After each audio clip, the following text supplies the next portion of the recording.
All right, testing the microphone. Check 1, 2, 3, 4.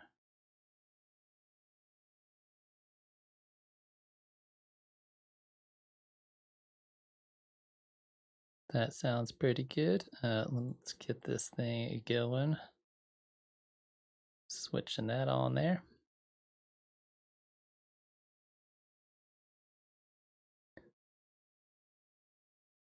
Cool. All right. Everything appears to be working. Hello and welcome to the Tuesday Hangout and Talk About Ableton live stream. For those of you who have not watched this before or are watching the video later on, I do this every Tuesday at 5 p.m. Mountain Time, which I guess would be 7 p.m. Eastern Time or 4 p.m. West Coast if you are living on either side of the United States. And I just do this as a way to just kind of connect with some people in my community and just hang out and talk about making music. And usually I don't have a lot planned for these streams. Usually I just kind of come in and I'll start making some sounds or doing whatever. And people are more than welcome to pop in the chat, let me know how they're doing. And if they have any questions about live, whether it's related to specific more kind of like technical parts of music production, or if it's just something they're dealing with, anything like that. That's really kind of what the stream is really about. Also, if you are interested, I also stream on Fridays at same time, 5 p.m. Mountain Time, and that's the song feedback stream in which people can basically send me tracks that they're working on, and I will listen to them live on stream, and I will try to give them my honest feedback about whatever it is they're working on, as well as the chat is also welcome to participate as part of that. So a lot of stuff going on this week. Unfortunately, I haven't been able to stream as much because I had to travel the last couple of Fridays in a row. But this Friday, there will be the first sample pack song challenge is due on Friday. So about a month ago, a little over a month ago, I asked a bunch of people in the community what ways I could make things better, what we could do to make things more interesting for them. And by far the thing people wanted the most was some kind of like sample pack challenge kind of thing. So at the beginning of the month, I made a bunch of samples on my modular synthesizer, and I released those with a video that's on the channel if you want to check that out. And people can do whatever they want those samples, make a song in any style, any genre, whatever it is they're into, and they will send it back to me. And so on this Friday, I'll be taking a look at the submissions for that. So I'm very excited about that. I am wicked far behind on my own sample pack song challenge. I meant to dedicate some time to working on it, but like I said, I've been traveling a little bit this month and have been very, very distracted. So I have barely made any progress. So I've got like a couple days to like really hit the ground running with it and try to get some stuff done. So yeah, that's kind of where we're at right now. So let's actually take a look at where I am at with my sample pack challenge. That would probably be an effective use of my time.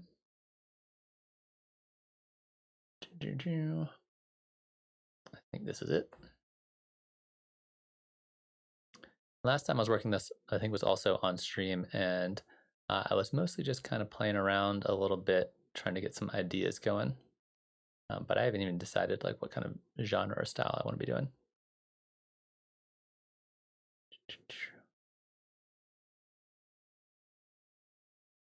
So let me see what we got going on. So those are all the samples, and then I think I made some MIDI things.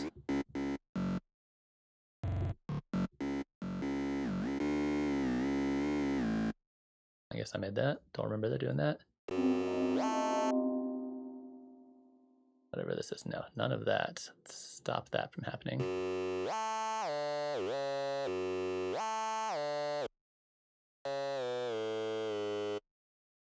So those are some things I made earlier. And then this is a frozen version of that, I guess. Okay, so we got some ideas going. I got some drums over here.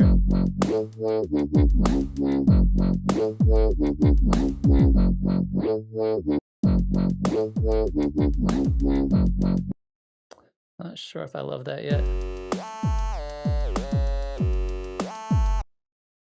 Not sure if I love that either. It's always funny when you like open up a project that you haven't seen in a while, and you're like, I don't know what I was thinking with some of these ideas. But we got to go through and see what works.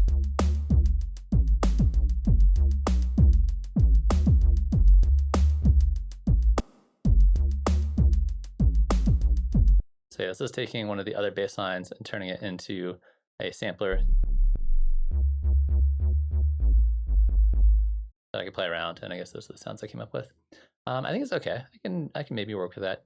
I think I need to like settle on a genre or a vibe that I want to go for here before I like really commit too much into it. And I think right now, genre-wise, I want to do a lot of different stuff.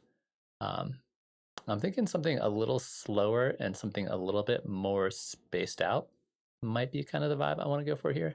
But I really am not sure yet. And then these are a bunch of like little spacey atmospheric sounds that I want to play with. I think that sounds like actually like a lot of fun, is doing some kind of atmospheric thing and then like a big beat underneath it.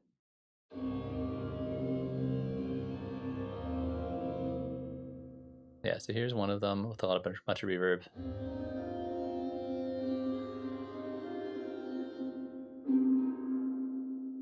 This reverb is very metallic. I might try something a little different.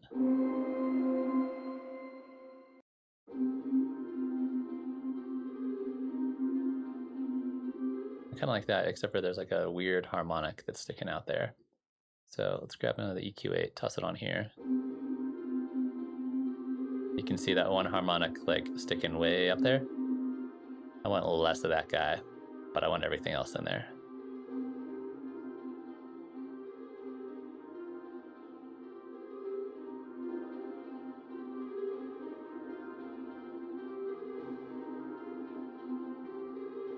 Yeah, something like that's kind of cool. If we're going to go for this kind of like weird atmospheric kind of thing. And if we're going to do that, might as well just go like crazy with like reverbs and delays and kind of see what pops up. Also, I do want to mention, if anybody is popping in and just kind of checking out the stream, right now I'm just kind of screwing around, but if you have any questions about anything related to music production with Ableton Live or just general music production stuff, I kind of treat this kind of like just office hours, so feel free to pop in and ask any questions if you got them. Otherwise, I'm just going to be making some weird noises for a while.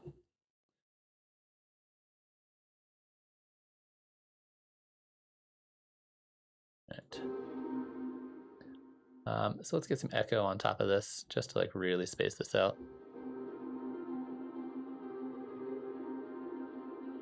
Just like turn it into a washy kind of sound.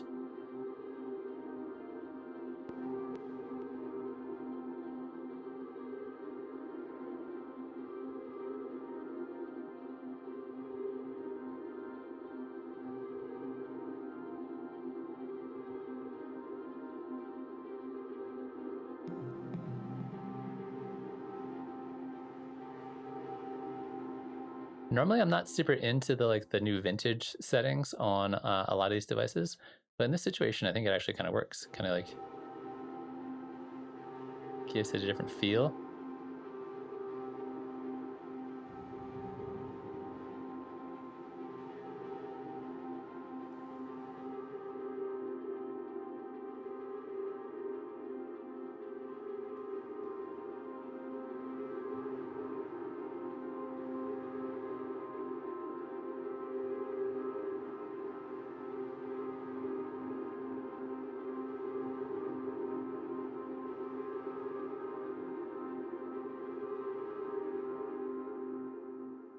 So that's kind of cool.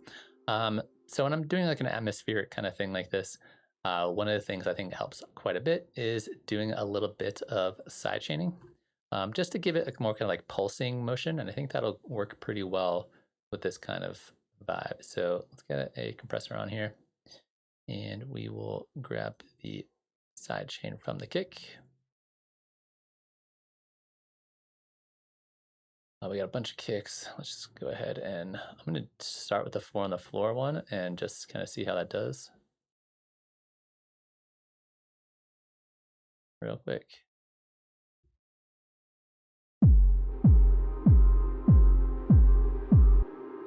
And this, it sounds like there's 2 kicks here, like a short one and a long one.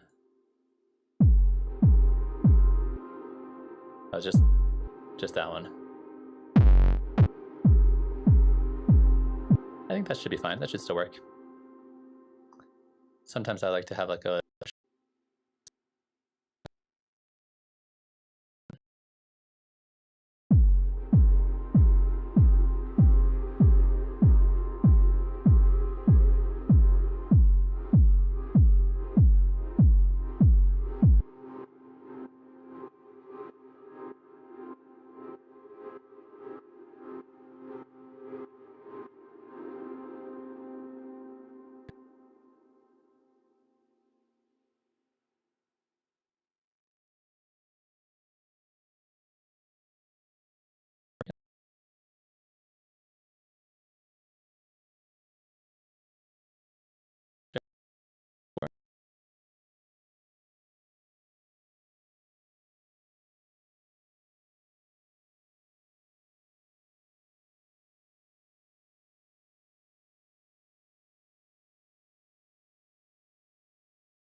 All right, sorry about that. My microphone sometimes does this thing where it just freaks out.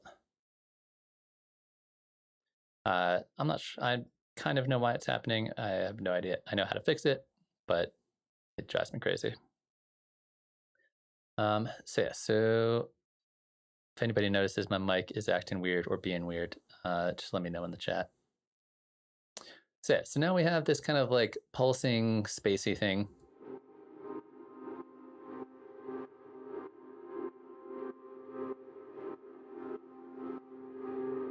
Which I think can work pretty well. I think that's a nice kind of like nice background atmospheric sound. I'm gonna try the other samples out just to kind of see what happens. But I'm gonna go in for this kind of like very washed out, very reverbed, very delayed kind of sound. Maybe not quite so heavy on the side chain.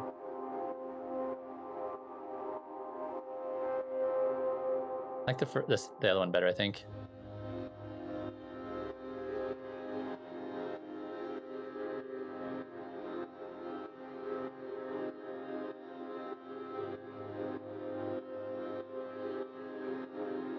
That one's actually kind of cool. I don't mind that. I think that could work.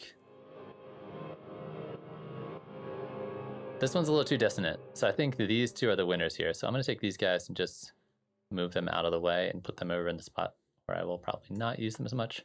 And then these two.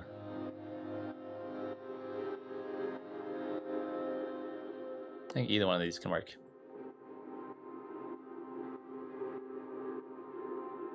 Another thing we can do here, just to kind of do a little bit of experimentation, is just do a little bit of warping. Just halftime and delta time. For these spacey things, sometimes they can work really well. So just something like this, and this way it plays very, very slowly. Not really doing that much here for us.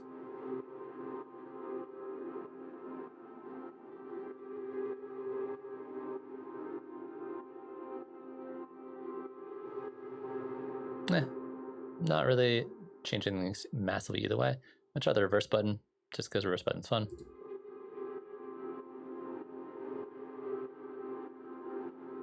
Now make it slower.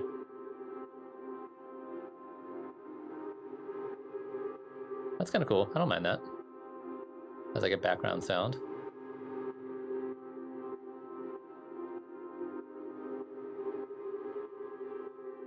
Not entirely sure how much sidechain I want here. I kind of liked it when it was a little heavier.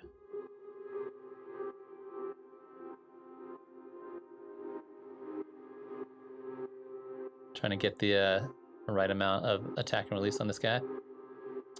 What's up? How's it going? And I must apologize because I always forget how to pronounce your name because I don't know what those characters are. All right, so we got our just spacey sound, and let's get the kick back in. Let's slow it down a little bit.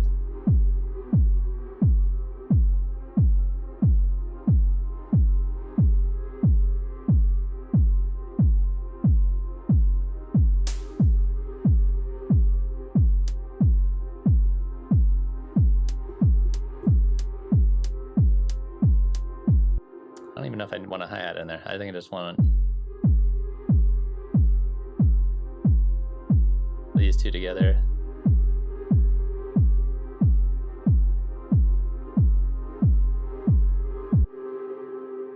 All right, the other thing I'm gonna do here, just to kind of make this nice and atmospheric, is I'm gonna duplicate this track. I'm worried a little bit about my CPU, but we'll do it anyway. So I got a CPU spike. Let me just make sure my mic's still working. Cool. So it's the CPU spikes that really crush my microphone. So we got this track over here. I don't know if it shouldn't be behind my head. And I got this track over here. It's the exact same thing. And this is something I do a lot when I'm producing. If I'm like just trying to make more layers or more kind of things going on, and I got some kind of cool that I like on this track, I'm gonna duplicate the entire track, and on this other track, I'm gonna tweak it a bit to see what I can do with it. So one thing I might do, for example, is like pitch it up an octave and see if that sounds cool.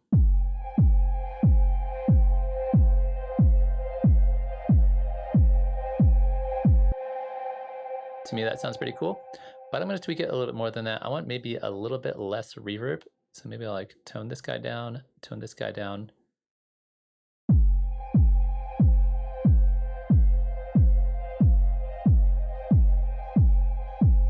Maybe EQ it a little bit differently.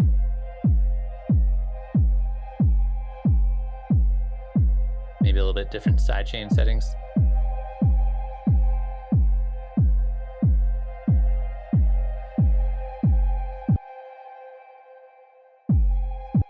And again, there's like one really resonant frequency in here that I want to get rid of. Like right there, I think.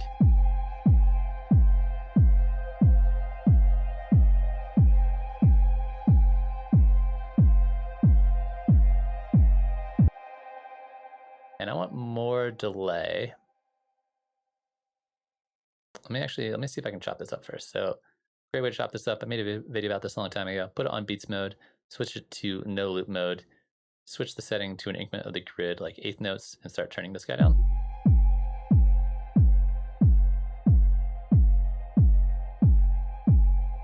Make it a little faster than that.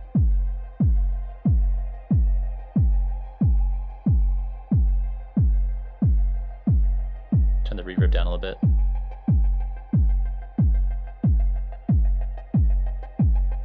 All right, I'm digging that. This might be what the track's about now.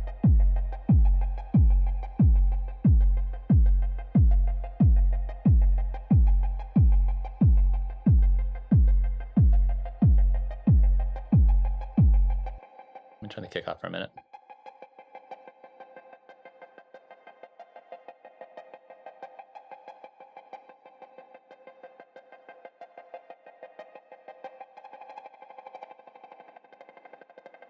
Uh, 16th notes. Let's go up to 24.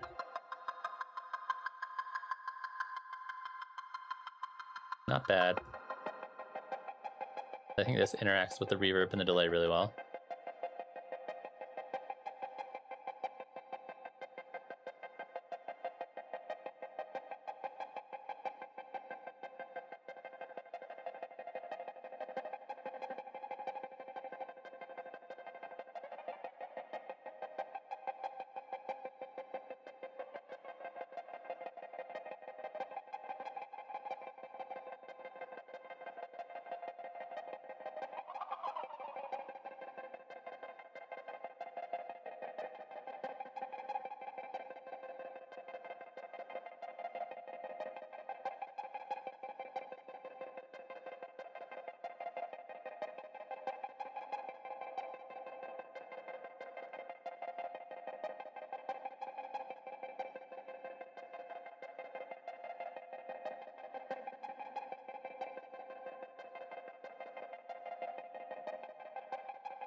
I'm kind of digging that.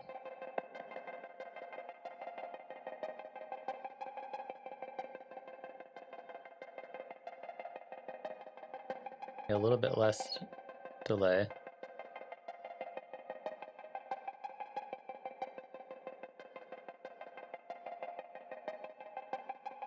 And then playing with the timing here does a lot.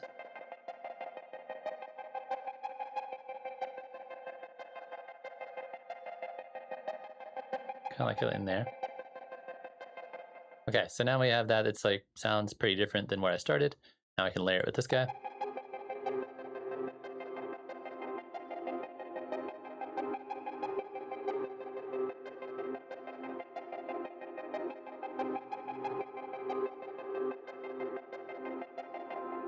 So now we got two different things that kind of start as the same thing, and now they're different enough that when I layer them together, they sound at least interesting to me. I think this is a cool, like, little, either an intro part of my song or like the break part of my song or something weird that I can just toss in here.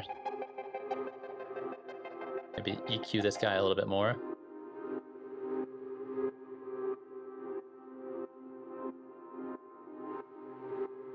One.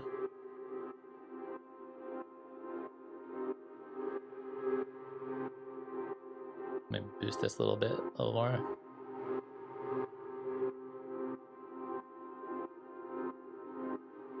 This could also sound really cool with a little bit of distortion. I don't want to go too heavy with distortion because I want it to like maintain its kind of nice atmospheric area, but let's put a little distortion before the reverb and the echo, or like a phaser could be kind of cool.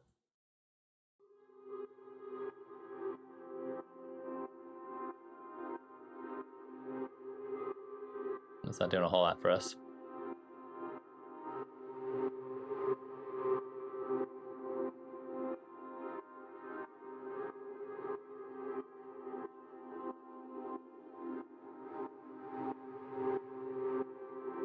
Yeah, phaser's not doing a whole lot. Let's go back to my original idea of some distortion. So I think we got a lot of options for distortion here. I generally want to go with pedal or overdrive because those tend to work really well on everything. So let's try pedal first. But I'm probably gonna have to turn the dry way down.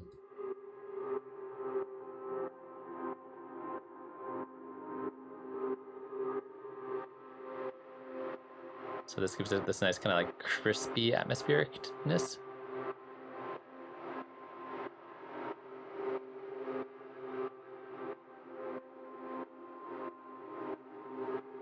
And again, a little bit less on the sidechain. There's gonna be a lot of fighting to figure out exactly how much sidechain I want.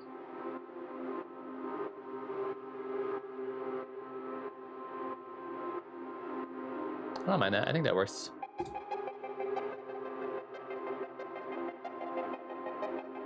Let's get this kickback in here.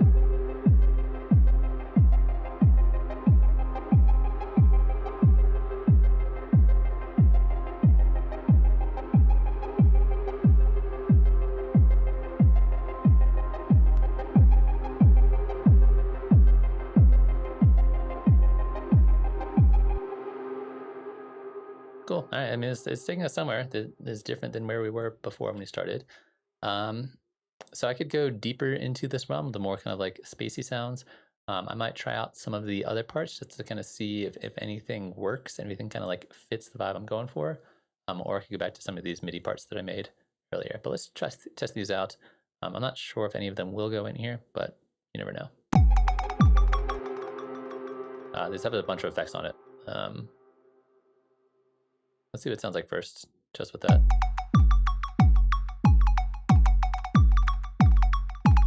I actually don't mind that with the beat repeat.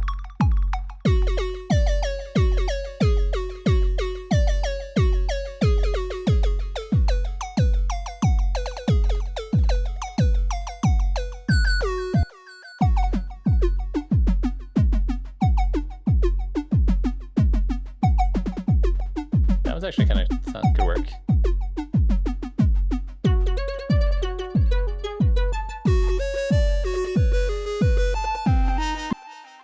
Turn off the beat repeat and then let's see it.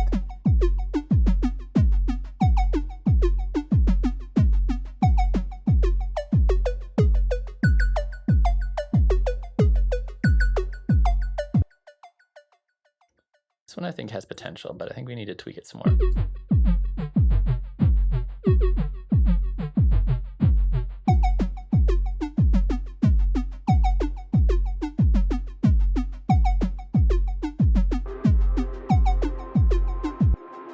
Doesn't really fit with what I got going on. There's some potential in here, but I'm not sure if any of these is really what I'm going for. Not that one.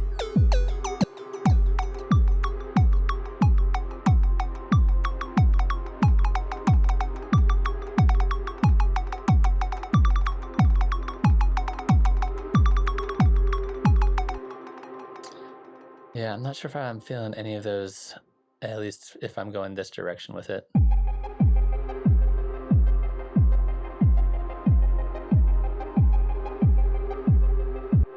We could try some of the, I haven't tried any of these weird atmospheric sounds. Let's dive into these guys a little bit and see where they take us. I'll go ahead and stop everything. These guys are just weird sounding ones.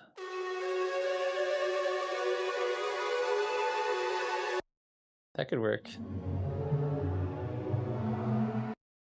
Sounds kind of cool.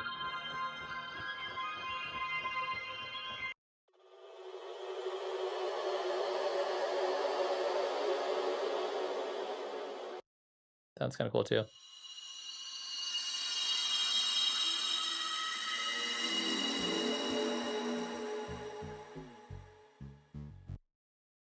I like this one quite a bit, but I don't think we can use the whole thing, and we got to figure out how we can kind of like integrate this into what we're already working on. So off the top of my head, I don't need this little bit at the end, but I still want it to be an even bar length, like 2 bars or 4 bars or something like that. So I'm just going to warp it like that, and that way I can just loop. The idea is we're going to have to like tweak it and add a bunch of effects to it to get it to loop nicely. So we'll do something like this. Because the timing itself doesn't really matter. I just need to fit it in the right amount of time.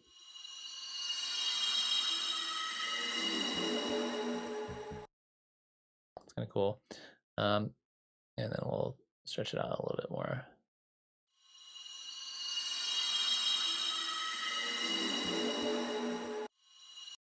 Cool.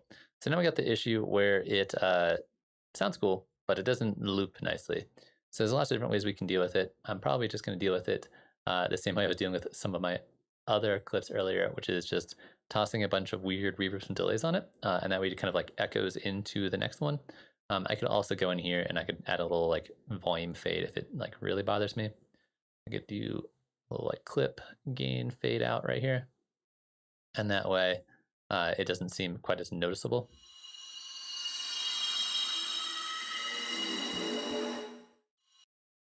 Make it a little bit longer so it has more of like a longer fade out. And maybe we don't need to go down all the way.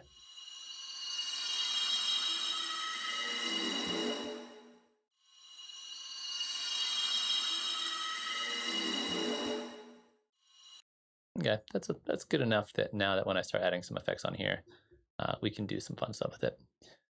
So once again, we're going to be using echo because it does everything all in one spot.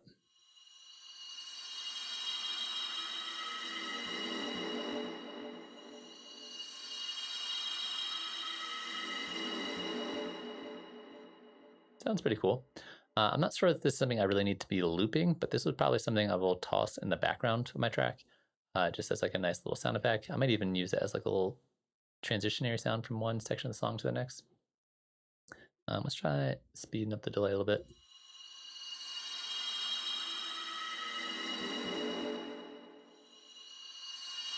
Get a little more feedback going.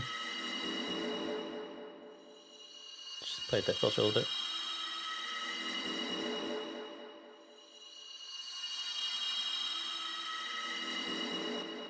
Let's put a little modulation on the filter time, or the delay time.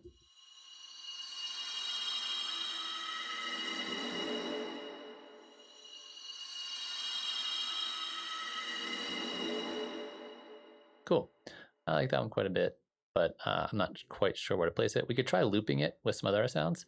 I don't necessarily think it's going to be doing what we want it to be doing, but we'll try it out.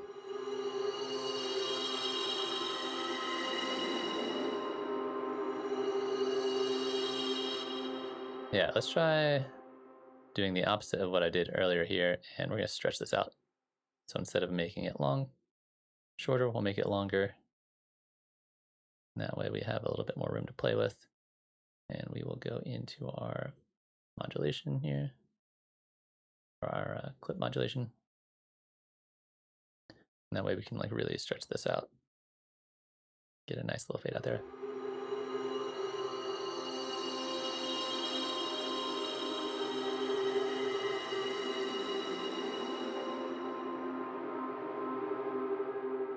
And we're going to need a lot more delay here. It's this, like this. Turn up the feedback a little bit.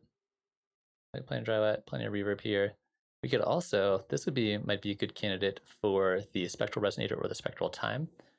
These are both excellent for just taking weird sounds and making them weirder. So let's put a little spectral time on here. We'll turn the freeze on. We'll set the retrigger to be an interval of the grid, like say 8 notes, and see what happens now. It's going to sound totally different.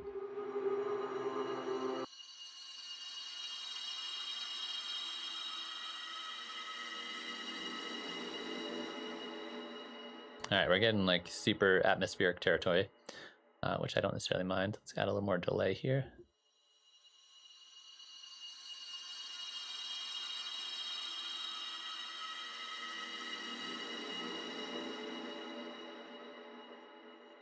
What happens if we turn the echo off and just do the spectral?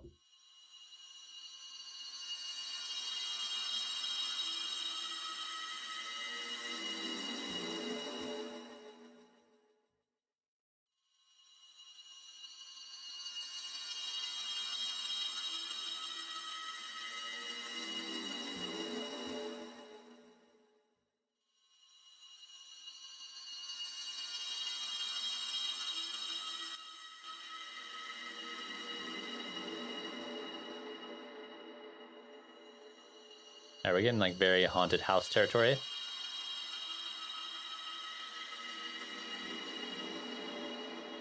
Which I'm not necessarily opposed to.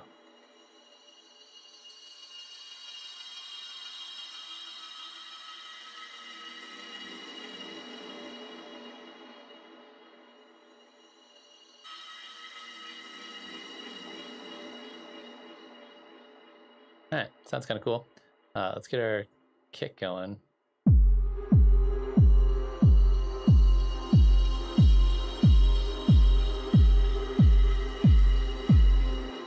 And just to give it a little more kind of context, we're going to sidechain it using the same sidechain we have on our other atmospheric sound.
All right, we're getting some pretty interesting results here.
We're getting like very much into atmospheric crazy land, which I don't mind. I'm just curious to see what happens if I switch the beat to the other beat.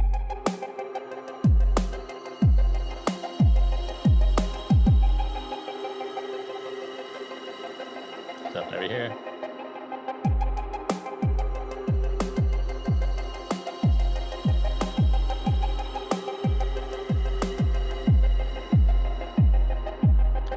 sure if I want to do the 4 and 4 or not.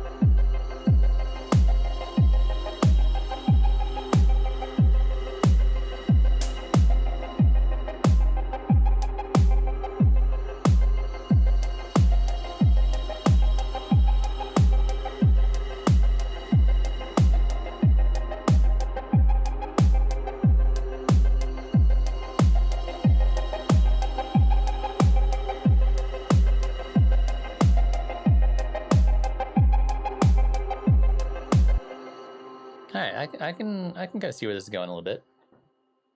Like a weird atmospheric, slow housey kind of thing. I definitely feel like if I get like an interesting bass line in here, there's some potential, as well as playing with this more melodic one and really making that one kind of like stand out, I think could be really useful. Also, just in case you are just joining us or you're new to watching the stream, right now I'm just kind of messing around making some noises, but if you have any questions or things that you would like to talk about, feel free to let me know in the chat. This is mostly for you guys to ask me some questions. Otherwise, I'm just going to keep on making strange sounds. All right, so either bass line or something melodic. I feel like I want to play with the melody first and then go into kind of bassland world. So let's turn this guy off.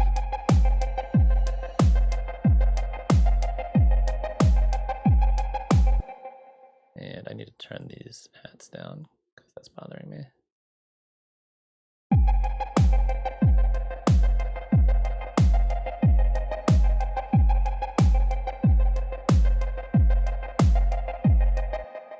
All right, so we're going to do the same thing we did earlier. We're going to duplicate the whole track. And we're going to stop all these guys. And we're going to focus on this guy and try to make some more interesting variations to it through either pitch or timing or a combination of the two. Let's go up to another octave.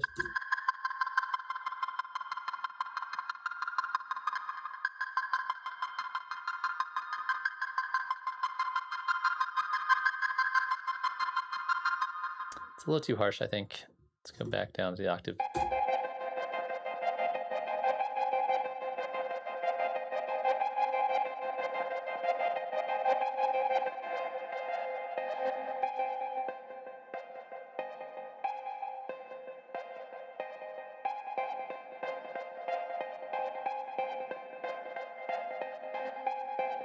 Let's do a little bit less.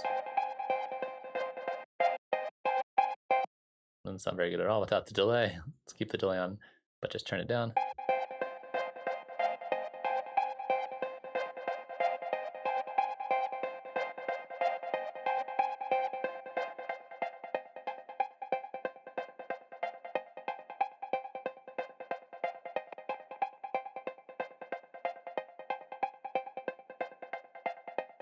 There's some weird, like, higher frequency sound that's in there that I really want to get rid of.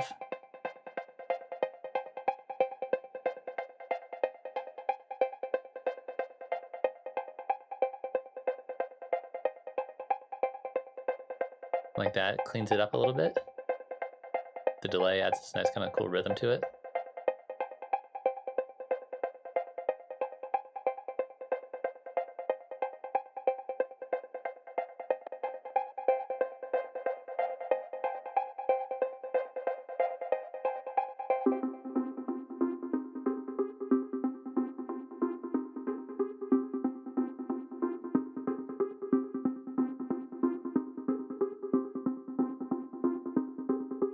So there's a little like pitch bend in there that I wanted to get rid of. Like that's kind of cool.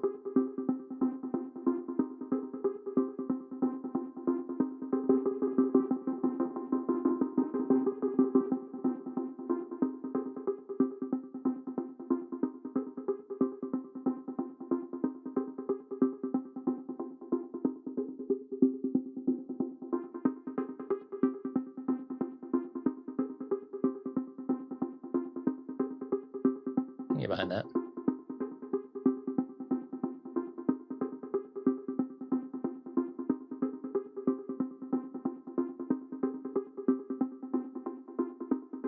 I don't like that pitch bend in there, but I think once other layers are happening,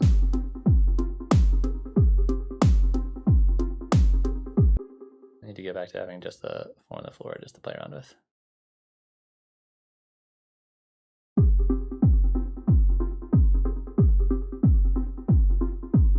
I guess this could work as like a something intro, something.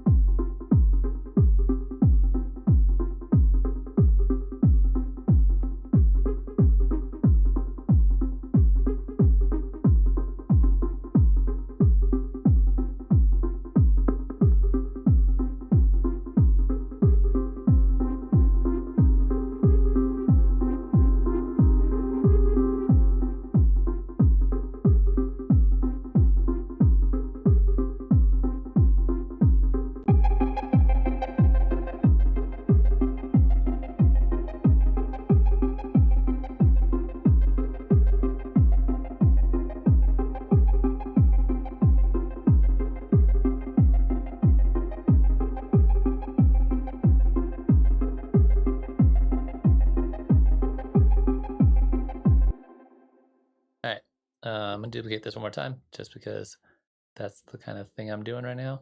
And I'm gonna freeze this guy. Oops, I don't need to freeze all of it. I just want this one frozen. I'm gonna freeze that. That way I can get the audio out of there and see if I can convert that into something else.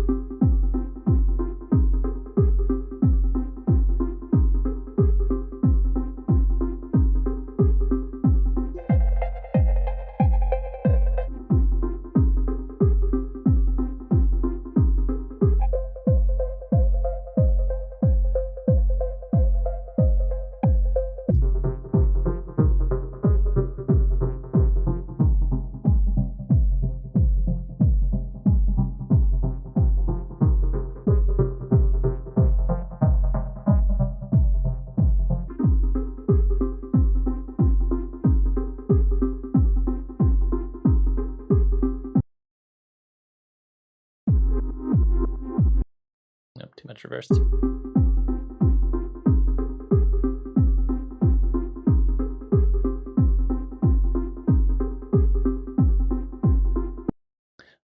Normally I don't do this, but I'm actually pretty curious what this will sound like if I were to convert to MIDI by either slice and convert.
All right, that should have fixed it.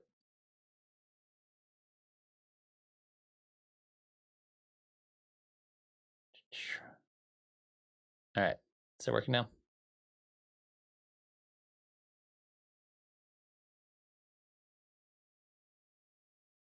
Yeah, so yeah, the microphone does that sometimes, and the only way for me to tell that is if you guys mention it to me, so I appreciate that. So yeah, I am working on my sample pack song challenge that I was procrastinating on for the last 3 weeks and haven't done like any work.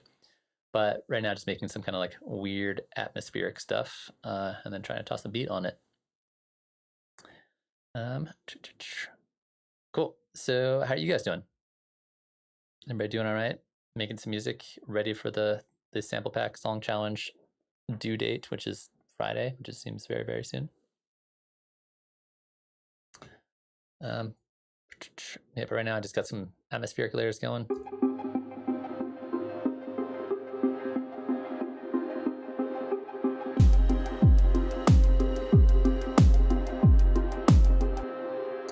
Not sold on the beat yet, but we'll see where it goes.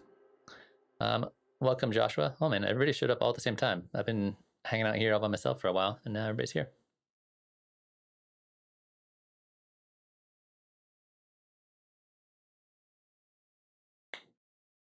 Yeah, I do really well with tight deadlines. So when I'm like, oh man, I got a month to do my sample back challenge, I'm like, I got plenty of time. I'm not gonna worry about it.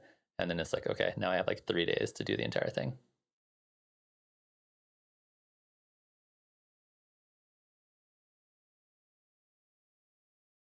Nice, love. Definitely let me hear it once you finish it up, working with those instrumentalists.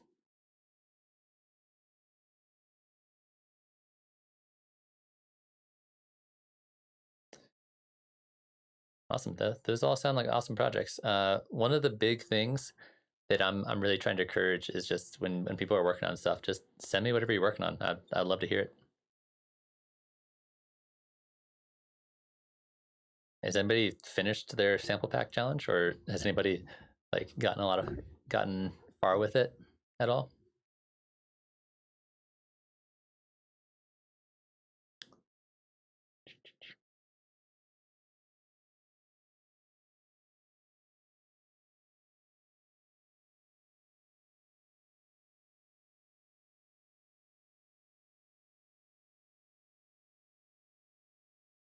Oh, sick, love.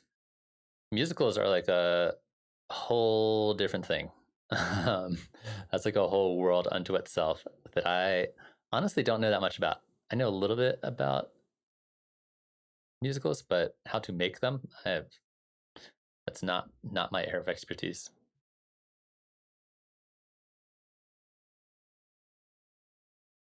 Oh, good. So I'm not alone. I'm not the only one who's been procrastinating all month on this, which is great. Yeah, I should just make the due date the next day, and that way you have to like everybody has to do it. Like here's the sample pack. You have 24 hours to make a track, and everybody has just a really tight deadline.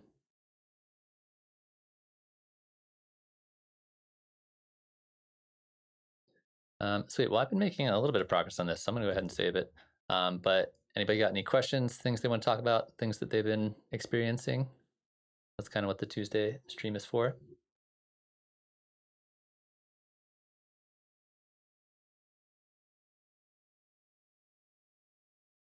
Yeah, maybe some month in the future we'll be like, okay, 24-hour sample pack challenge.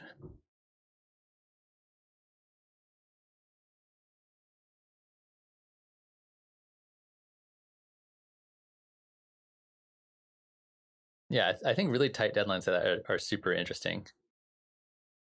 A lot of my best songs I've written with like super tight deadlines. Like I did a remix for a friend of mine that I really liked, but they were like, okay, it's due this weekend, so you have like 3 days to do it. He gave it to me on like a Thursday or Friday, and I was like, okay, and I like busted my ass to get it done on time, and I really liked it, and I sent it over, and then everybody else he asked to do remixes because he was doing like a whole remix album. They were like 3 months late with their project, so it didn't matter that I finished it on time, but it forced me to like work on it exclusively and just like, okay, just crank it out. So if you want to hear what I'm working on, Josh, so mostly doing some like weird atmospheric stuff. Let me just kind of play it one at a time. And then maybe like toss in some beats underneath it. So I got this guy, the spacey sound with a bunch of reverb and delay on it. It's also, everything's sidechained to the kick.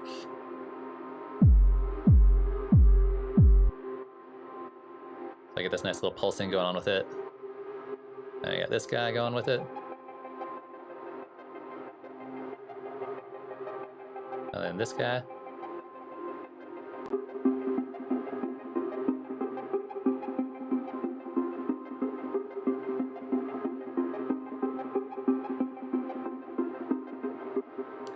So I'm going for this very kind of like atmospheric, vibey kind of thing.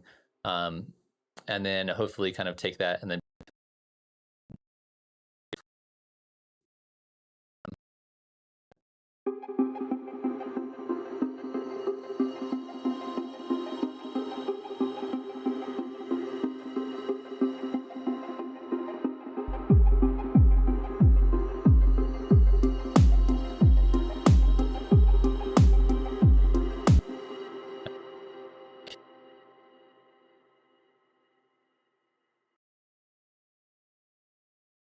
all right, mic should be fixed. That happens the more stuff I have going in my projects when I'm streaming. It just does that. It used to just fully cut out, and now it just glitches out. So I guess that's an improvement. But just let me know when that happens, and I can just reset it, and it works fine again. But as far as this goes, I'm not really sold on the B yet. I might stick with 4 on the floor. I might go for more of like a down tempo-y one. I might go for like a really spaced out, like dub B kind of one. We'll see. But to answer your question, Josh, yeah, I normally work in the session view just to kind of get ideas going. And then once I get the idea fleshed out a little bit, that's when I move it over to the arrangement view. So right now I'm just like doing lots of experimenting with ideas and changing things around. So I haven't committed to anything quite yet. The mic should be working now, right? Yeah, garage vibe would be kind of cool. I want to get some like interesting percussion in here. So I'm gonna have to figure out how to do that within the context of the sample pack, because I'm trying to stick to just using just the samples that I have. But I'm definitely not sold on this beat so far. Cool, yeah. I know how to fix the mic. I don't know why it keeps breaking. It's like, if there's a CPU overload, like even a minor CPU overload in live, the mic cuts out. And the issue is not the mic. It's somewhere between OBS and YouTube. The signal gets fried, and then I just have to restart OBS and it works fine again. But it makes it tricky because it means I can't work on any like bigger projects on stream because it'll just constantly be cutting out. I guess I could run my mic through live because the signal coming through live is still working. That might be a solution, but I don't like having my mic run through live just because it's a lot to deal with.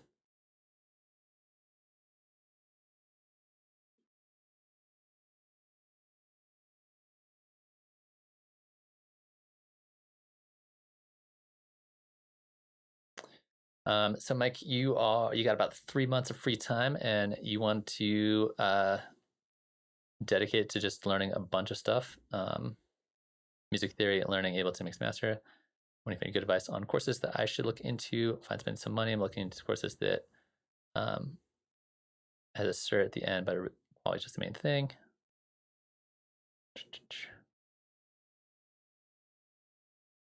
Yeah, the mic thing is really weird, Josh. I mean, I'm kind of biased, but I'd recommend my own courses. So I haven't been running a whole lot of them recently, just because I've been busy doing lots of stuff. But I run courses through the website through Zoom, where it's kind of like one-on-one. And I have 4 different ones that I've been running. I've got like an intro one, a music theory one, songwriting one, a sound design one, and a mixing and mastering one. Josh, have fun, make some cool tracks, have some fun with your vocalists, and I appreciate you stopping by. So yeah, so I'm biased towards my own classes, but right now I'm not running any, but I if there seems to be interest in the next like month or so, I can probably run those, and if you're interested, let me know. It sounds like, yeah, you've got some experience and you kind of know the basics of it, so you probably don't need to do the intro one, but uh, maybe some of the like the songwriting ones or the sound design ones.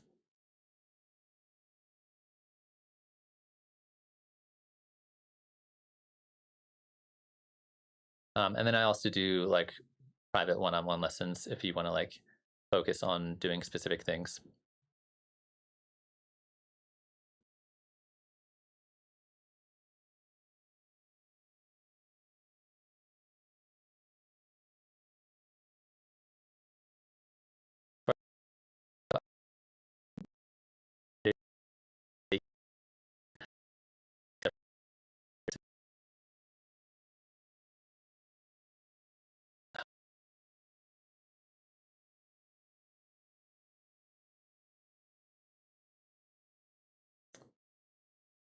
All right. Apparently, all right.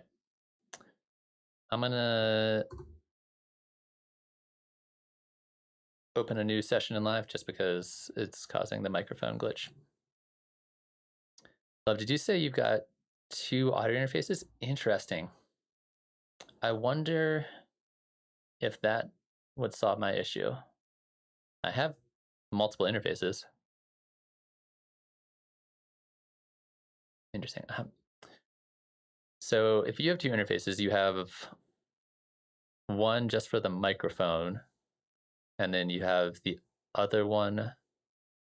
What's that setup like? Let me know how you're doing that, because I'm wondering if that would fix any of my issues here. I feel like more interface would just make it more complicated.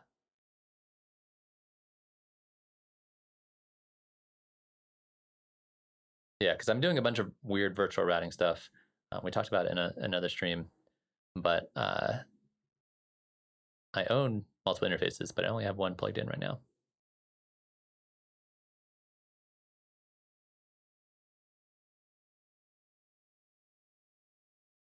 So you're using one as just your inputs and one as your outputs?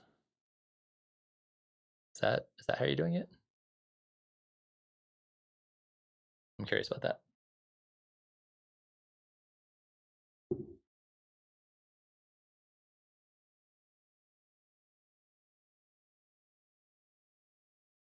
So you have interface one with the DAW, the DAW routing into inputs interface two, and you get the mic on either.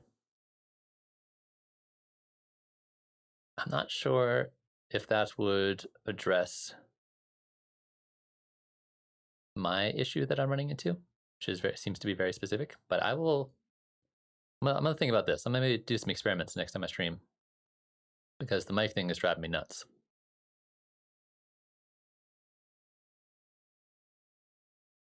Because as far as I can tell, I can still see the audio going into OBS, and it look like I still get the monitor where I can see the volume bouncing up and down whenever I talk.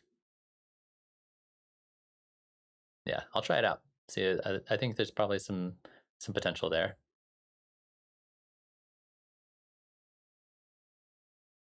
My situation seems to be like it only happens when I'm running even like medium amount of CPU. If I have like an empty live session like this with nothing going on, or it's like a couple tracks going on, it's never really an issue. It's definitely like CPU and OBS related. It's not micro or interface related. So I'm not sure if it'll fix my problem. But I appreciate the recommendation. I will definitely do some experimenting with that.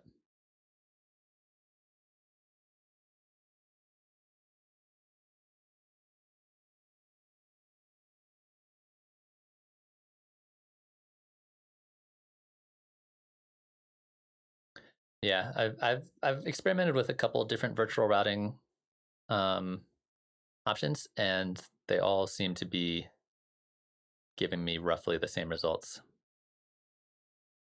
But I will continue to experiment with it.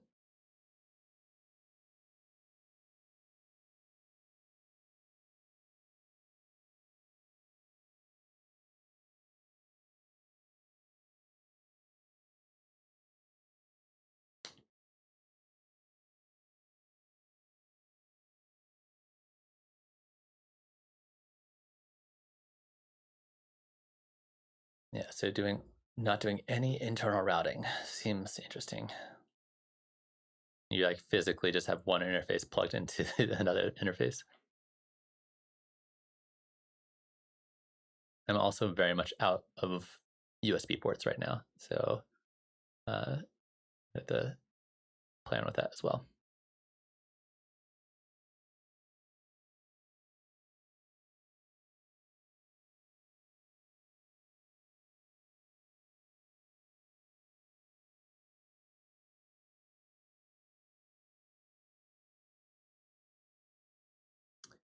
All right, sweet. Well, I'm gonna like just go. I keep on like trying to find time to make sure I have like time to like try experiment with new stream setups. It's always like so stressful because you're like, I don't know if you're gonna ruin everything or you're gonna fix everything. But I have a bunch of ideas for how I can switch it up.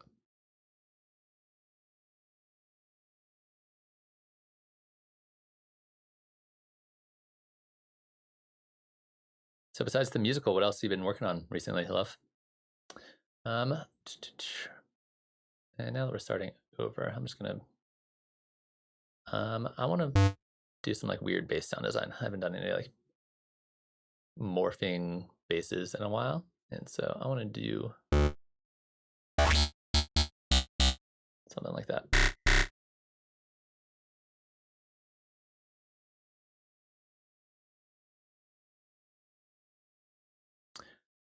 So Michael's asking about a bunch of people using like 10 saturators dialed up super low on bass tracks and stuff. What's your take on that? And how do I mean to use saturator? So there are, if you're talking about the kind of like big crazy sound design, there's a lot of really interesting things you can do by like really screwing with dynamics. Like taking, for example, like the multiband dynamics OTT preset. I'm sure you heard of this, heard you seen this. This basically just like squashes all of your audio. And then if you stack like 3 of them in a row, it brings out a lot of frequencies that you couldn't hear before. And sometimes you get like weird, interesting, like artifacting kind of sounds that were kind of hidden before. So it's a great way to like bring out some of the hidden parts of your sound. And I hadn't heard specifically about people using multiple saturators, but you could basically do the same thing with multiple saturators. So, and just have like each one turned up a little bit. I personally don't use multiple saturators like that. I definitely have used like 1 or 2 or 3, but you generally don't need to use a whole bunch of them unless you're, again, trying to do kind of the same thing as you would by like stacking a bunch of OTTs, which is like bringing out some of the like weirdness and artifacting in a sound. But if we're gonna talk about saturator, this is one of my favorite devices of all time.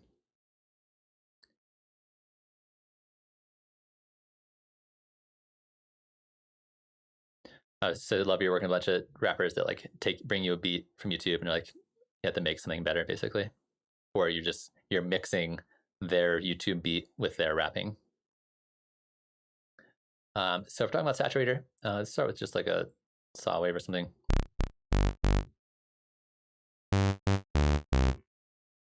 Saturator is really nice because it's doing harmonic distortion. So it's gonna be bringing out different harmonics.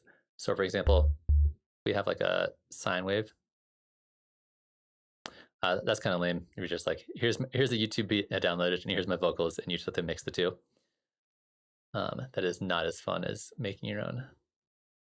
And let's grab a spectrum analyzer here. So here's my sine wave. It's just that one kind of spike in volume right there. And then technically there's like a bunch of white noise down here, but you don't hear that. That's like way too quiet.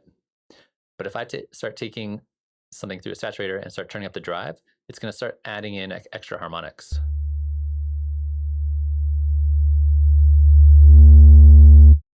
Like that. So you can see all the extra spikes if it's like cranked up. And the different harmonics you're going to be getting are going to change depending on which setting you're using. So here you can hear them a lot earlier on like soft sine. Try to down a little bit. Medium curve, hard curve. So they're basically just adding in extra harmonics to whatever you have. So the type of distortion you're getting or type of curve you're getting is a big deal, as well as the drive. Those are like the two most important controls here. So oftentimes when I'm using this, depending on what I'm starting with, I'm usually only going like 5 or under, unless I'm like really trying to push it, in which case I'll go up to like maybe 10 decibels on the drive. And then I just pick whichever kind of distortion I think is the most appropriate. So in my opinion, analog clip is too subtle, doesn't really do a whole lot. Soft sine and cyanide fold sound almost exactly the same. And they look almost exactly the same unless you like really crank it. These are great if you want just like a little bit of extra beef in your sound. So for example, if we switch this to like a saw wave,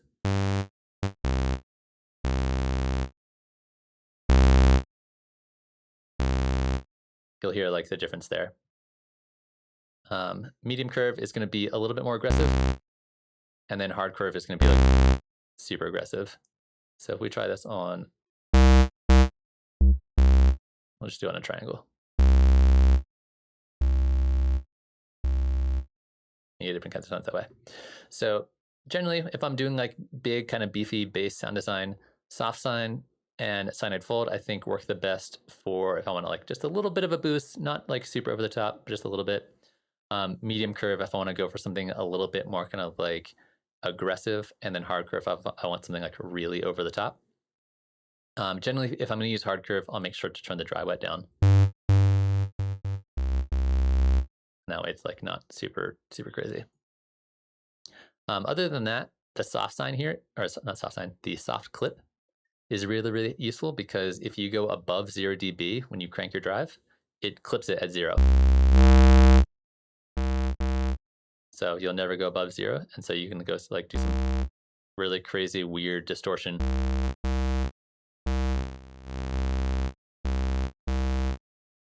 And not have to worry about clipping. So that would be kind of the reason I wouldn't necessarily want to use like 5 saturators in a row. I would probably just use 1 or 2, maybe, and then crank up the drive and then turn on the soft clip if I wanted to go for something like really over the top. I don't see a lot of point in having like a bunch of them, but who knows? The only other like options you really have here are down here. These color controls are basically 2 different filters. There's not a lot of good documentation on what these filters are and kind of how they work, but you can hear them. And there's 2 filters from my understanding. There's the bass filter here, which is kind of like a low pass, high pass, depending on which direction you go. So this basically cuts out a bunch of your highs if you go down. But it's like a really weird shaped filter. And then the other 3 controls are on a second filter with a frequency, width control, and then a depth control. So right now, because their depth is at 0, these 2 don't do anything. So you have to either turn this up or down, which can get you some cool results, depending on how you have this set up.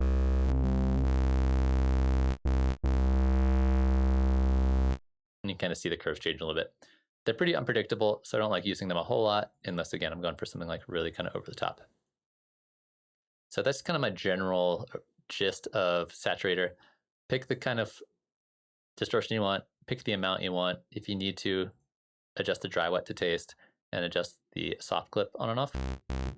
But I use it all the time on everything from kick drums, bass sounds, anything that I need to sound like a little more rich and a little more full beyond just turning up the volume. Saturator is a great place to get started, just because it's kind of like makes everything sound better once you kind of get the gist of it. So for example, like what I was going to do, I honestly don't know a situation where you turn the drive down. Like potentially if you had like a really loud signal going into it, but you still wanted saturation, like say you had this sound and this sound is already cranked to the max, maybe you like turn it down here and then do your saturation. That might be the situation where you use it, but honestly, I pretty much always set my drive somewhere between 0 and 10, but most likely between 0 and 5, depending on what I'm going for. So yeah, so say for example, I want to go for like a nice kind of like low end kind of sound. Like here, sounds cool. Instantly sounds beefier as soon as I turn that on. And if we set this,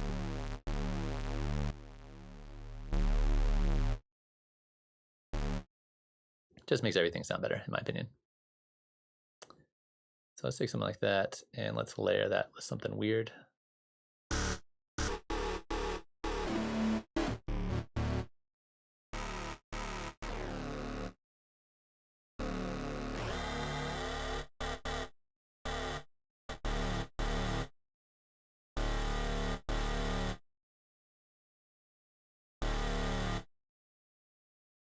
Let's put a little notch filter on this.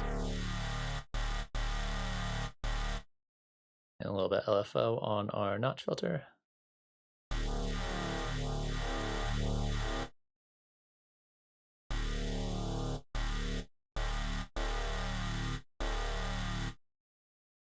And let's add some.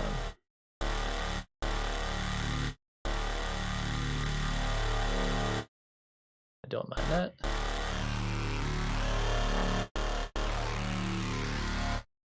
Let's put LFO on that warp.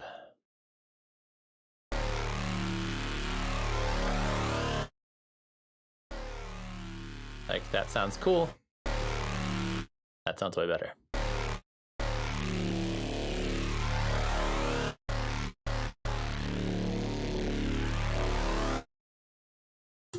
Saturator also stacks really well with other distortions. You can bring out a lot of the kind of like nice crispiness of other distortions.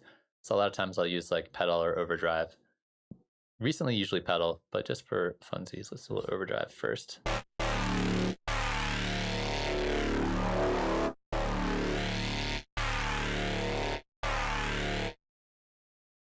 don't mind that. And maybe also another filter.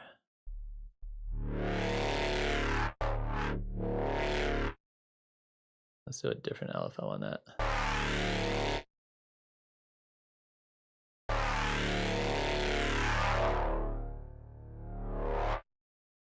Put the wrong LFO on it.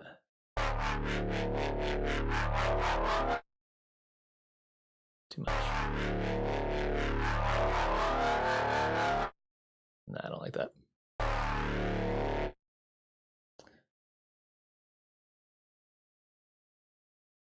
Yeah, a lot of these sounds you just like pick some cool oscillators, a little bit of modulation, and then you just like slam distortion on it until it sounds perfect.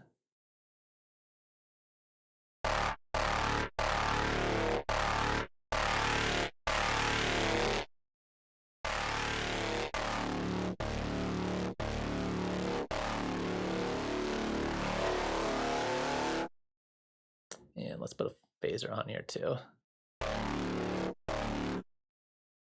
Yeah, let's put this on here.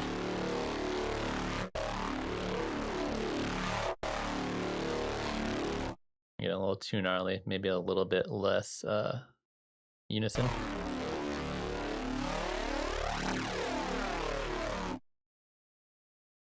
And let's also put a flanger on there.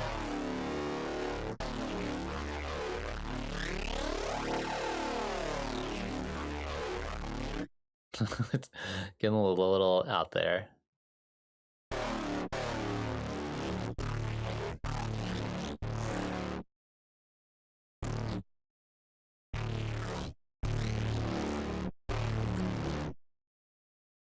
The flanger afterwards.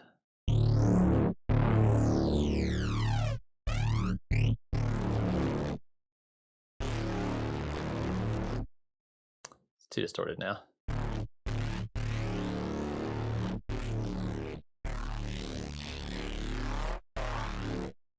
Cool. I don't mind that sound. Let's get into a different key.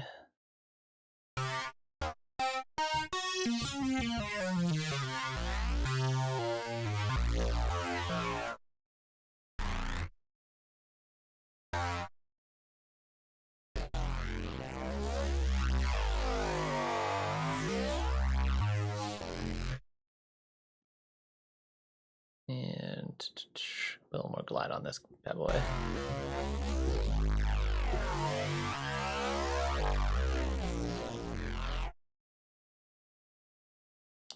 And a chorus for good measure at the end. Chorus.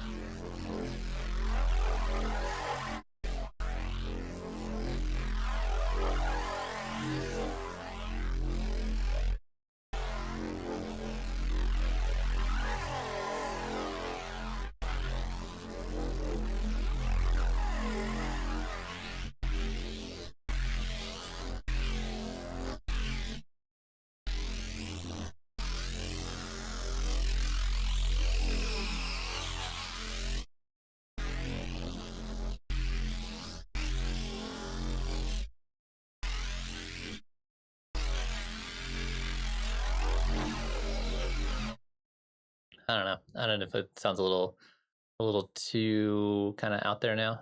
Might have gone a little too crazy. And then you just got to go back in and dial back all the effects. Just get the right amount of each one. That's always the hard part of doing sound design, is not going too crazy with your effects. Because you just want to like slap everything on there I can.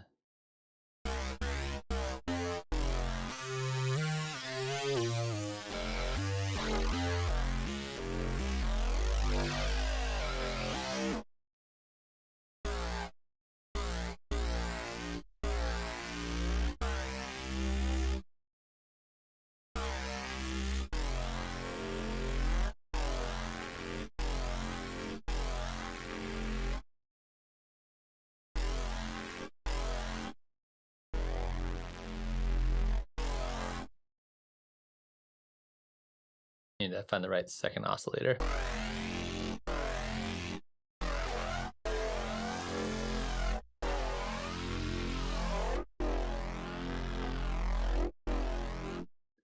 And then a little bit of erosion just to add some crispiness up the top.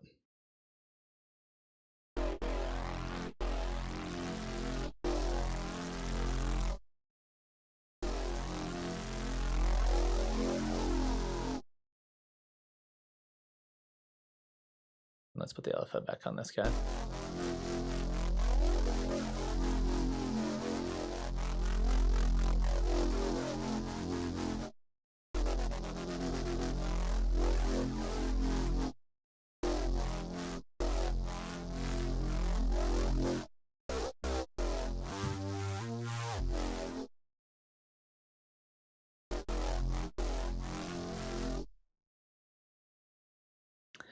But yeah, that's me just making some noises.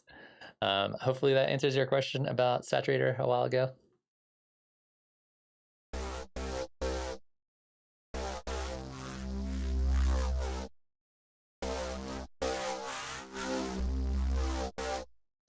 Here's another fun thing to do with distortion is take your dry wet of your overdrive up to 100%.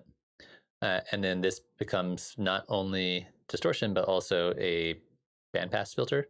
So if you want to like really just get a bunch of like really high sounds, you go up there, turn that LFO off.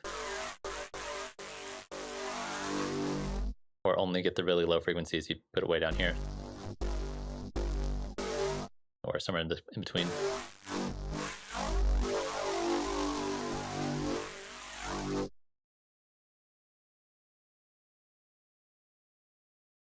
Yeah, saturator is great for just like, you don't need to know what it does. You just need to know what 3 controls do, and then you're good to go. I do wish that they would have a little more documentation on exactly how these 4 knobs work, because I know how they work, but there's no visual representation of how these filters actually behave.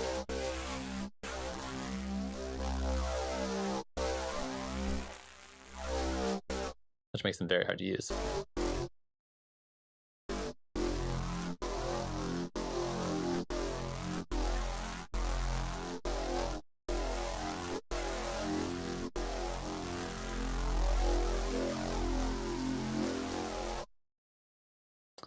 I'm just not digging this other oscillator. I think it just sounds better, a little cleaner.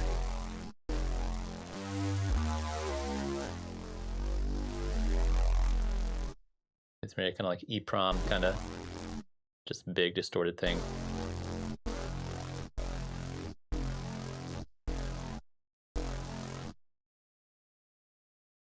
I think there's too much flanger. Where's the flanger go? Turn it up.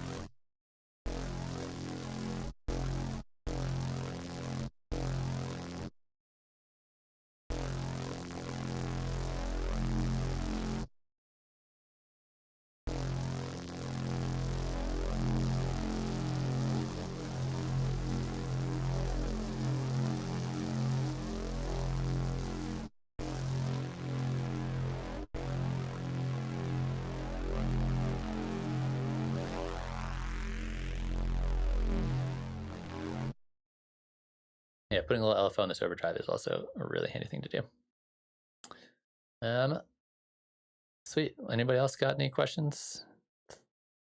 Things they want to talk about?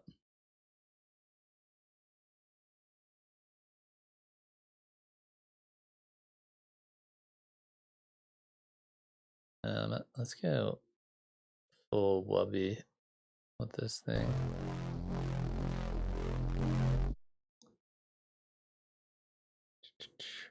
Make this a little faster.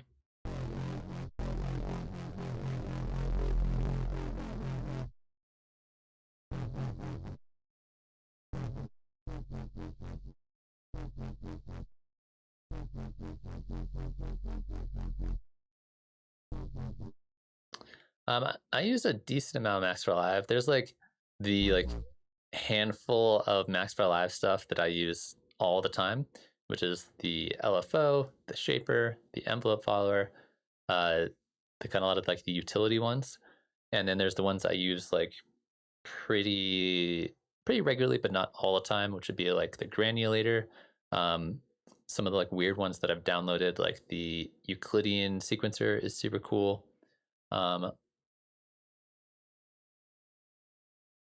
I use a lot of the modular synthesizer ones, so the ones in the CV Tools pack. I use those quite a bit. Those are all Max for Live.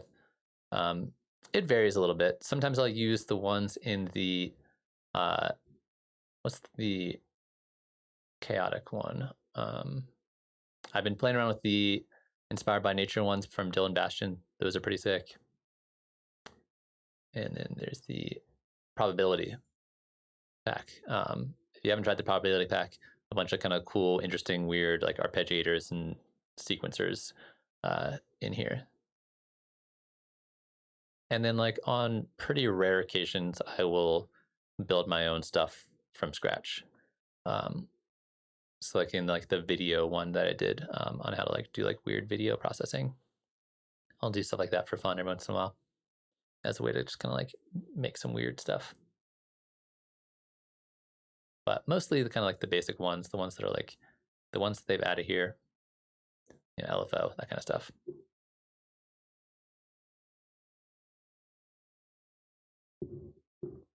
The Euclidean sequencer one, actually, they just released a new version of that I have not downloaded yet.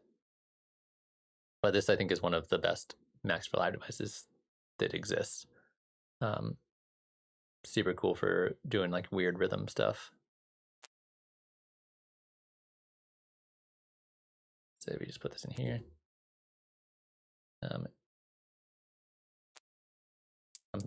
I need to download the newest version, and then I think that'd be a video I might make later this week or next week or sometime. But this one's super cool because you get really interesting rhythms very quickly. It's just a Euclidean sequencer.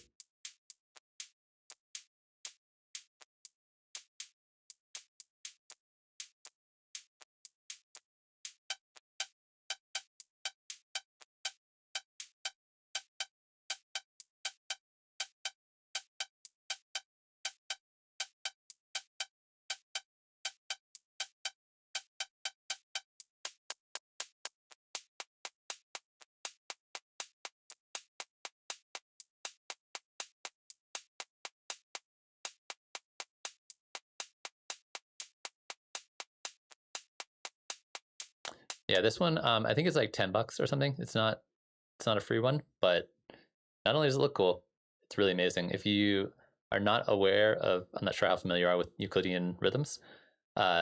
Basically, you have a set number of steps and then a number of events that happen within those steps that are evenly spaced out. So if we have a steps of like 8 on this guy, and that's 4 of them, and they all layer together really nicely, and they all send out different MIDI notes that you can control right here. So in this situation, we would have like 2 evenly spaced out events out of 8 steps, which is happening at the start and at the end. But if I have like 3 evenly spaced out events, it tries to space them out as evenly as possible, or 4, or 5. Then I could have a different one that could have either the same number of steps with a different number of events. So one could be 3 out of every 8, and the other one could be 5 out of every 8. So you get these like polyrhythmic sounds very, very quickly. Or I could switch up the number of steps. So this could be 3 events out of every 9 steps. And you get like, again, like really complicated timings with like not a lot of work.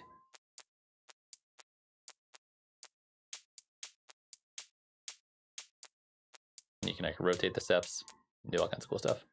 So for like percussion, like polyrhythmic, interesting, weird percussion, super cool.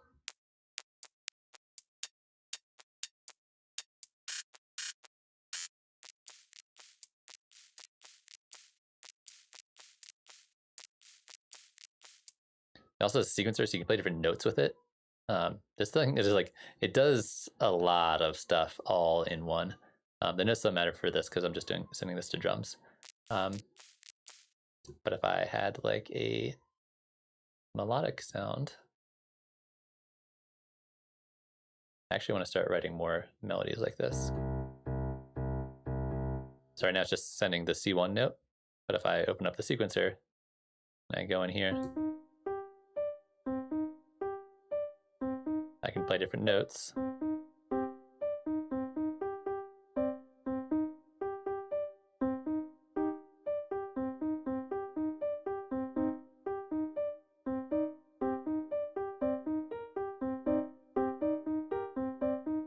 I always forget about the sequencer in here. You can change their direction. We can play different notes in here. Is there an in-key mode on this thing? So there's pitch, there's velocity sequencing, there's duration, there's probability. That's the one thing it's missing. Maybe the new version will have different key selecting.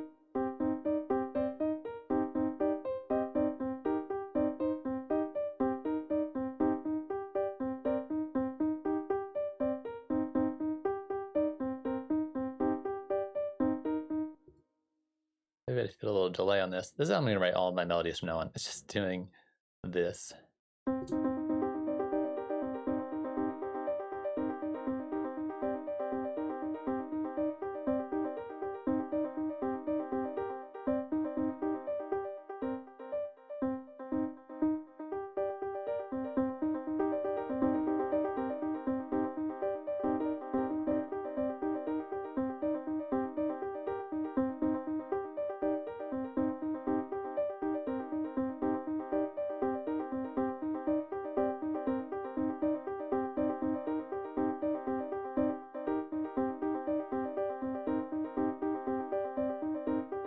Hit the resync button.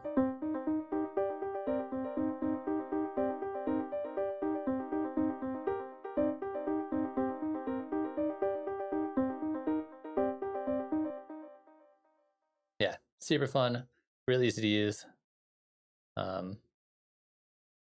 There's also, you can make that a little separate window, which is kind of cool. So you can like move it around.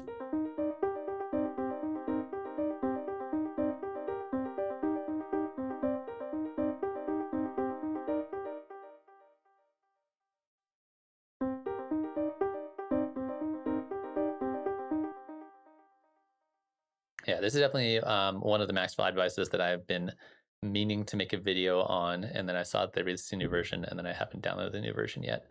But maybe within the next week or so, I will pull this up because randomize it in there. It does everything, and it does it really well. You have different presets built into it. I haven't played a lot with using the presets, but everything else is amazing. So that one I use quite a bit, although not as much as I should. Other ones, a bunch of my library got messed up. All the Dylan Bastion stuff, I haven't played with all of it, but everything I've seen that he's done has been really cool and really interesting. But I've got like a million. I just don't even remember where a lot of these came from.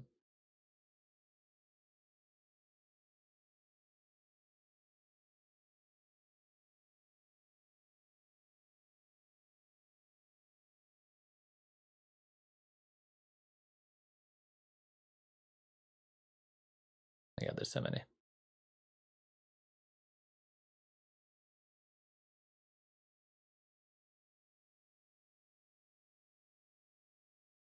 Oh, sorry, I missed the thing.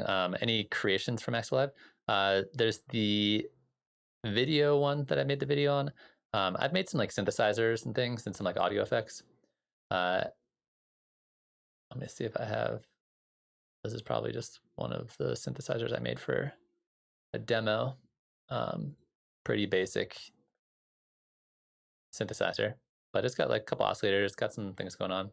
I tried to make an FM synthesizer one time, and that went okay. So here's a synth I made with just like pretty basic response to MIDI, ADSR curves, multiple oscillators, pitch controls, volume controls. Nothing too fancy. I need to toss some filters in this guy. But yeah, I tried making an FM synthesizer, and it sounded cool, but it did not sound the way an FM synthesizer is supposed to. So that was an interesting learning experience. But beyond that, like, I made a few things here and there. Sometimes I'll make like custom things for like live performance setups if I need to like take certain MIDI notes and filter them and only like be able to take like the velocity of a MIDI note and send it somewhere else. Weird stuff like that. Occasionally I've done, but I'm much more of a like as I need it kind of Max Live programmer, where it's like, has somebody else made it? And if somebody else has, then I'll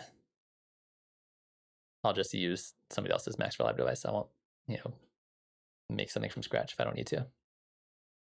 Or I'll go into other people's devices and I'll like copy and paste stuff out of their devices. That's kind of the way I program Max Live for the most part.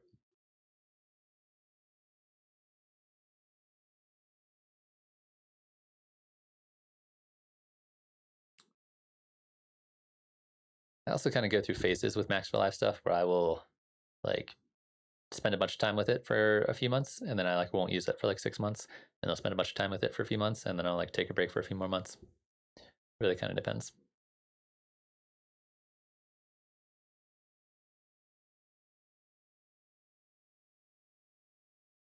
If you are interested in Max programming, I could do some Max programming videos. The thing about programming Max for Live is that there are other people on YouTube who are a lot more qualified than I am, but at Max coding specifically. And I actually just have learned a lot of my Max programming from other YouTube channels.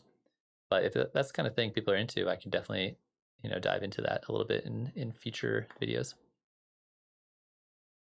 Also, while I have at least somebody here, I need some more topics for videos in the future. That's like the hardest part about making content right now, is just thinking of topics that people will think are interesting. And like the Euclidean sequencer, I'm going to make probably next week. I got a few ideas for some other topics, but if you or anybody else out there has topics that you would like to see presented on in the future, let me know, whether it's like a quick tip kind of thing, like a 5-minute video, or something that's a bit more in-depth, because I'm trying to do a mix of both right now.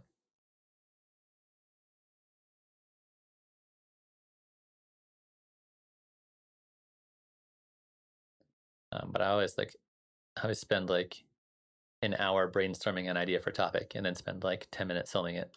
And that's like my workflow for making videos right now.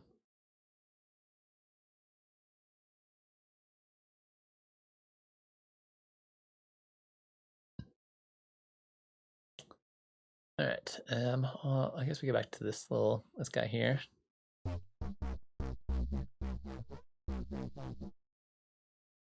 On the slow LFO. That sounds terrible.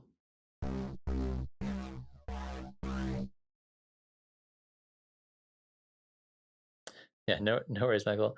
If you do think of anything, let me know.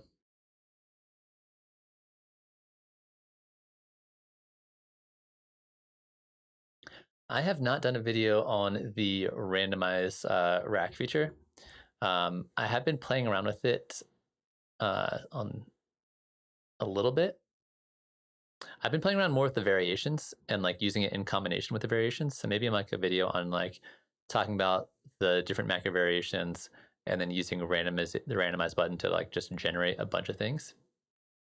That's a good idea. I'm gonna talk about those too, because I think the random button by itself is only kind of cool, but randomization in combination with the snapshots, the variations, to me is a really cool way to do it, because that way when you come up with something cool you like, you're like, boom, put it in the rack.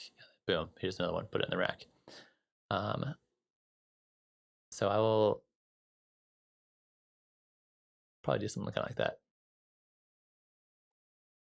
There's also a really cool Max for Live device by Dylan Bastion, where it will morph from one variation to another. So instead of like jumping from one variation, it kind of like slides, which is pretty cool. So maybe I'll make a video on that as well.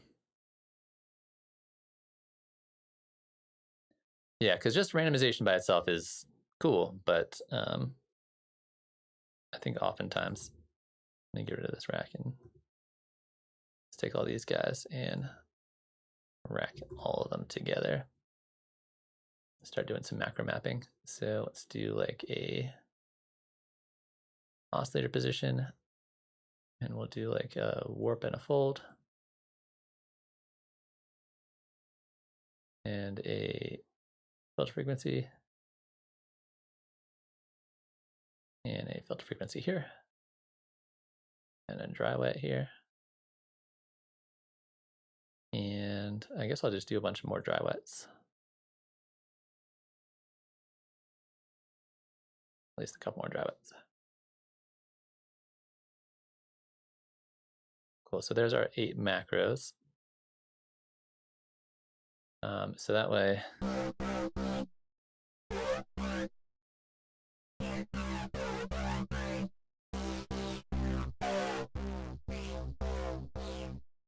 kind of like that one. Let's go to our variations. Boom, there's a variation.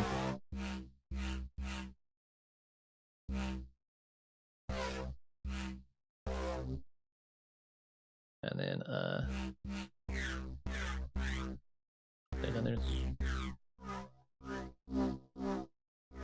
there's another new variation.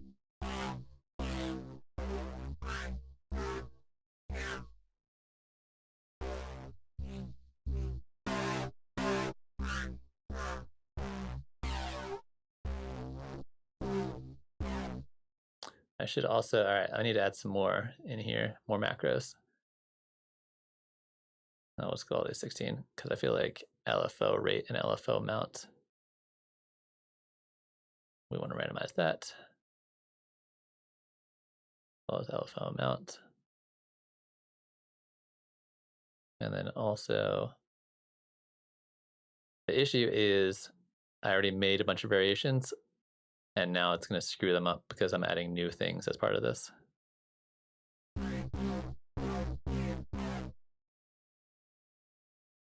All right, let's try randomizing.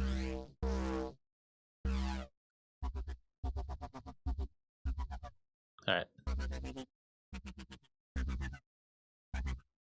All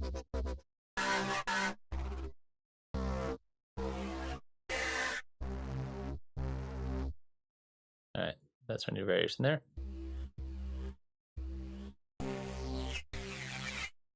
That's our new variation there.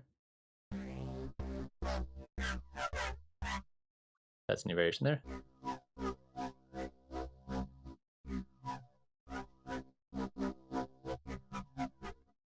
That's a new variation here.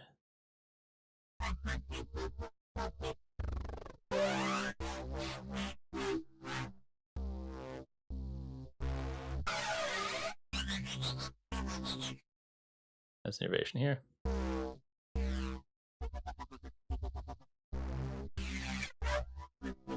So yeah, so now I just came up with like a bunch of different presets real quick on the fly, and then save this as one rack, and you're like, cool, now I got a bunch of them all together. So it's a nice way to do like just like generate a bunch of sounds, and then each time you hit randomization or hit the random button, as long as it sounds remotely cool, just add it into the rack, and then you don't need to save new racks. They're all kind of like, here's all the different variations I have or want or need.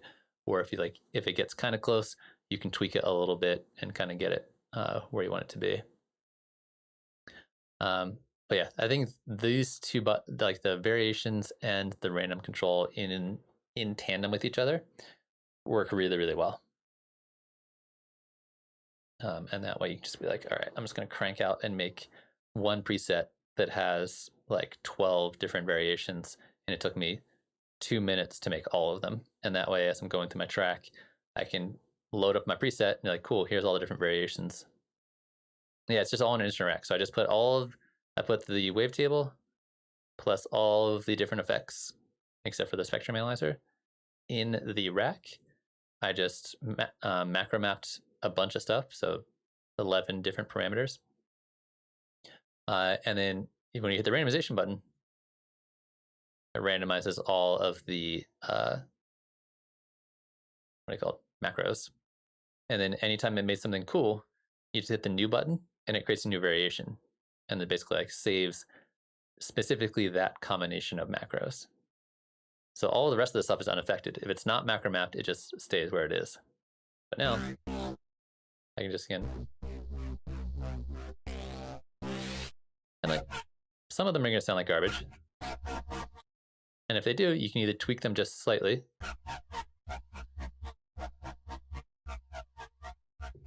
like that, and then hit new, and then boom, there's a new variation for you. Here's one of them. And again, it's all the same thing. And you like,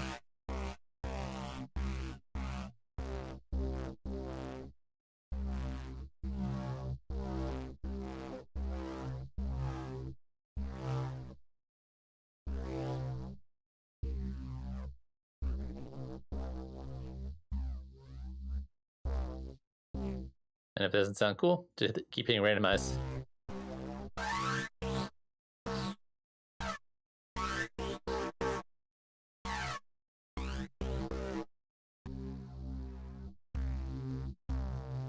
Like that sounds kind of cool.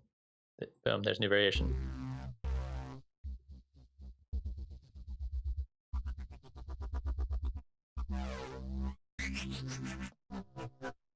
And then you just save the whole thing as one entire rack.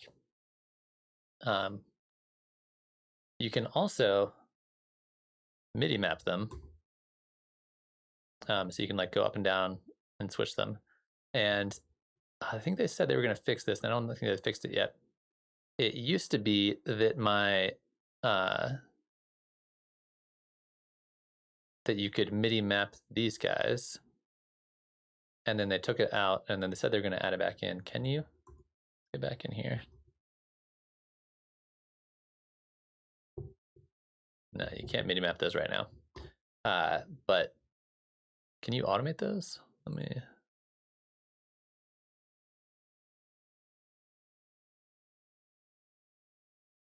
Just the macros. You can't, unfortunately. They need to fix that.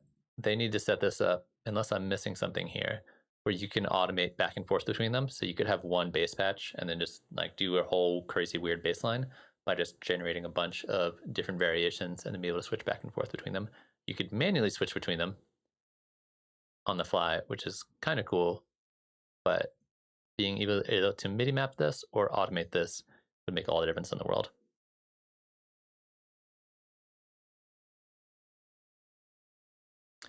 Yeah, I think song breakdowns are great videos too. So I need to finish some new tracks, release them, and then make a breakdown video. Right now, I've just been busy with teaching and life. I haven't been releasing as much music as I'd like to. But yeah, I agree. Those are definitely like quality videos. That's kind of what I try to do, like a little bit with streaming. Is kind of show off like what I'm working on sometimes, if my computer will allow it. Yeah.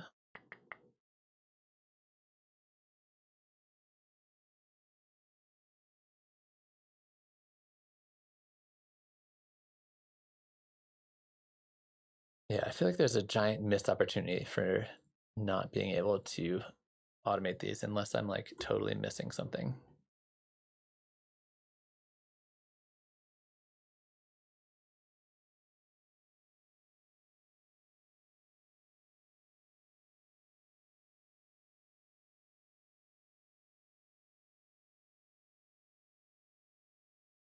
Yeah, once you can automate these variations, then that's such a game changer.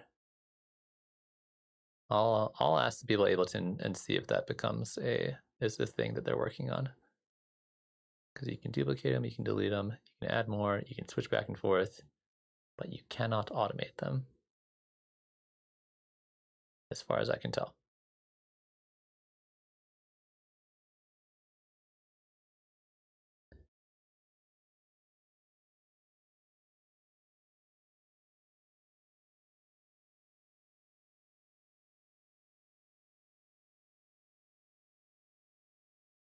But random button, super cool. Random sound design is just like such a fun way to do sound design. You get all these like weird little happy accidents, and then that becomes like cool. Now this is what my song's about.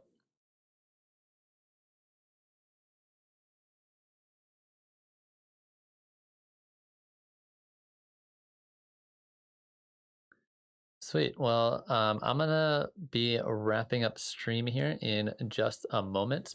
Any last questions or topics people want to get into? I'm feeling so sad about these variations and not being able to automate them yet.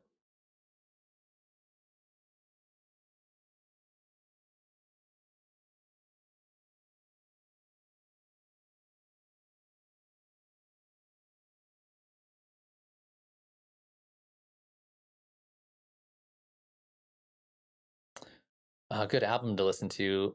Any particular style or genre or thing you're looking for? Are you looking for like electronic music or just anything?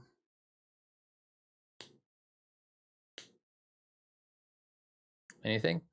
My favorite album of all time is an album called "The Shape of Punk to Come" by a Swedish punk band called Refused. Okay, "Shape of Punk to Come." If you want something like very interesting that is not necessarily electronic, although there is an electronic music track on it. For electronic music, if you're looking for like a whole album experience, oh man, there's a lot. Let me pull up my Spotify. Amon Tobin, and everything Amon Tobin has done, but particularly Isam. Fantastic album. Anything by Lorn, Lorn. Pretty much everything he does is amazing.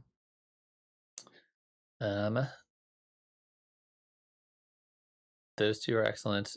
Triphonic is one of my biggest influences. He hasn't released anything for a very long time, but his stuff is very good.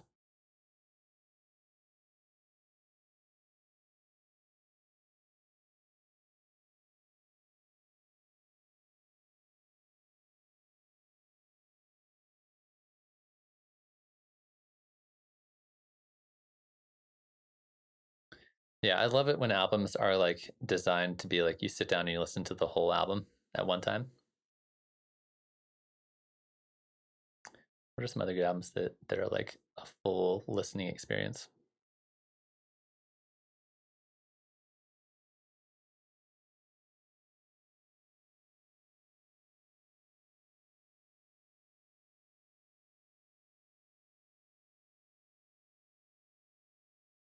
Um, why is they changed Spotify up and now I don't like it as much.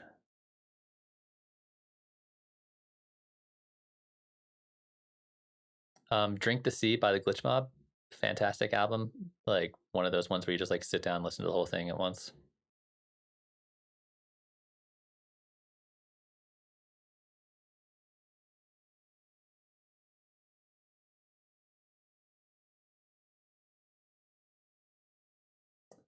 See if there's anything else that I feel like is important.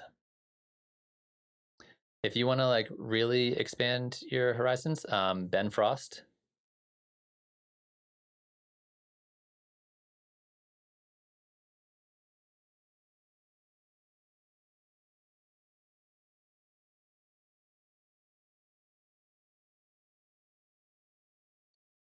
All right, I'm gonna have to write down all these recommendations and check them out myself.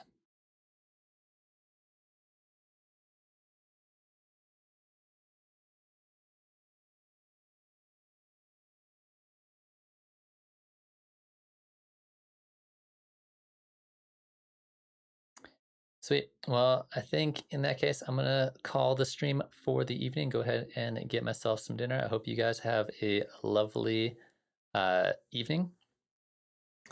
Uh, Friday is the song feedback stream specifically for the what's it called, sample pack challenge. I'm gonna try to bust my ass to try to get it finished in time, or at least have something that I think is cool in time for Friday. And then if I don't see you guys then, I'll see you on stream next Tuesday. Also, since I have you guys here, I'm thinking about just kind of like randomly doing streaming whenever I have time. So maybe doing like a modular stream on Mondays or whatever. It won't be as consistent as like the Tuesday, Friday schedule, but it's mostly just gonna be kind of like, okay, I got a few hours in the afternoon. I might just kind of like show up and do some streaming. So keep an eye out for that. We'll see how it goes. Um, yeah, try to bust out that track real soon. Like, it doesn't need to be like a beautiful work of art. It's just like take the samples, do some weird stuff with it, make like a 30-second, 1 minute long beat if you want. I'm curious to see what you guys do with it. It was my first time making a beat pack, so I learned a bunch while doing it, and I think next time I might do it a little different. Maybe not just do modular. Some of the samples I'm like not as into as I was when I made them. But yeah, just bust it out. You can like make it in like 45 minutes if you really want to. Sweet. So thanks to you guys for showing up, and I will hopefully see you on Friday. If not, next Tuesday, or just around, just in general. But have a good evening.